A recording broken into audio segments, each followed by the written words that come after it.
Again, I'm Dr. Nancy Iankowitz. This is Dr. Danielle Cohen, family nurse practitioner, director of holistic and integrative healing, and Dr. Cohen is a psychologist and the director of the New York Testing and Guidance Center Emeritus, long since retired, but still kicking. So, you know what, I think it would be very valuable, this is getting raw and real, no paperwork. We were just having a discussion, and I was discussing with you an experience that I had with my best friend, who I was driving with early this morning, and she said to me, you know, I'm getting a vibe. Now, she was getting a vibe. But the vibe she was getting was not the vibe she was alluding to. She was alluding to that I'm somehow off. And we do that with each other lots of times. Sometimes she'll say, I'm getting a vibe, and I go, you know, you're right, I am, blah, blah, blah.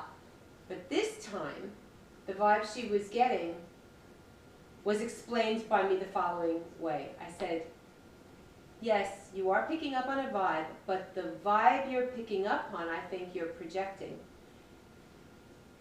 In part, because the vibe you're picking up on is sort of me feeling uncomfortable that anything I'm going to say right now, because I know that you're going through a lot of emotional stuff, and you're in a place where anything I say right now in response to anything you say might lead you to freak out or be your child or be your parent, but might get you off your adult moment that you're in right now.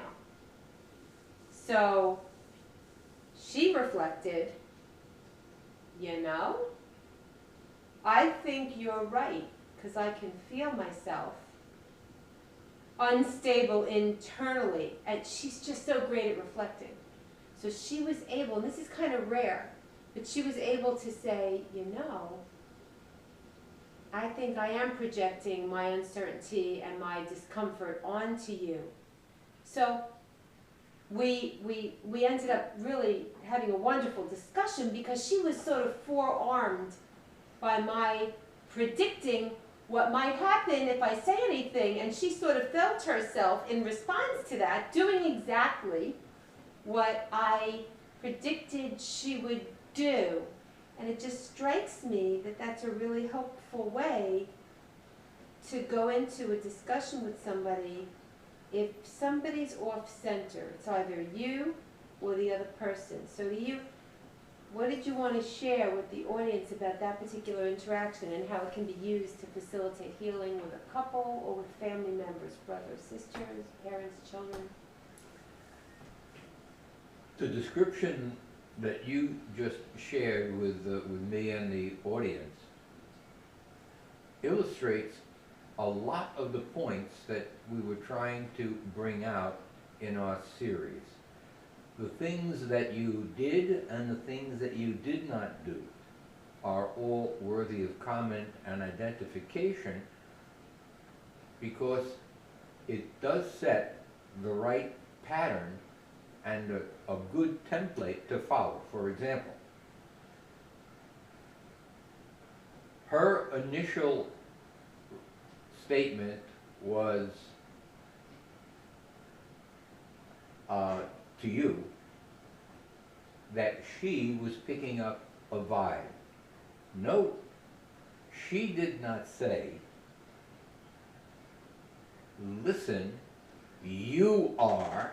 What she said was, here's what I'm feeling. Excellent. Which allowed you to consider, and after consideration and self-reflection, to be able to say, you know, that's right. You are picking up a vibe, but let me identify that vibe for you. From my perspective. From your perspective. From my own perspective. From your own Yeah, but you're saying for you, so if you're still quoting. Right. From your own perspective. From my own. Your own perspective. Not mine. Wait a minute. You just were quoting.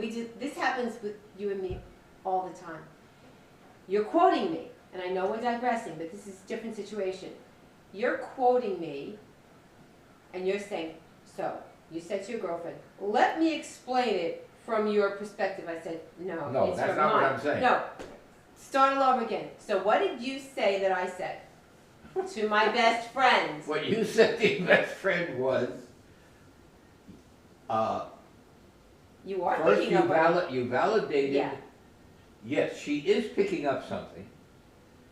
You considered what you thought she was picking up on, and then Yes. you wanted to share with her your perspective of what it was that you were feeling for her to be able to be accurate in what was coming across. Right. When you did that, Yep. and you did it by saying, here's my perspective of what I am feeling, let me share with you. And she was able to then take it, not as a finger point, but rather, this is what you're feeling, this is what you, her best friend, are experiencing, and now she was able to self-reflect and say, okay, I'm picking it up and interpreting it in a particular way, and then the rest of your conversation was discussion and clarification around what the vibes may have meant internally to each and the way it was being projected to the other guy. So each of us had our adult out evaluating the child vibe. Our Yeah. own child vibe. Exactly. And what resulted was a good, solid, informational exchange that was valuable to both, enhancing trust to the other guy, And respect. validation Yeah. and respect being shown for each other and for the process. Mhm. That's a win-win, and exactly what we would love to be able to encourage all of our listening audience to be able to do when they're in an important conversation with someone. Good. So that will be our example for today. This is Real and Raw by the Fireside. About how to have a discussion when your child wants to throw a temper tantrum, your internal toddler, and you have your adult, or the adult of your best friend, helping to keep perspective. Thank you for that. We don't have to shake hands because we're moving into a new series, and since we're getting real and raw, we're going to introduce a paradox to the audience next time we meet. Thank you for watching. Thank you for joining me. And we appreciate your time. Stay tuned because there are surprises for some of you ahead.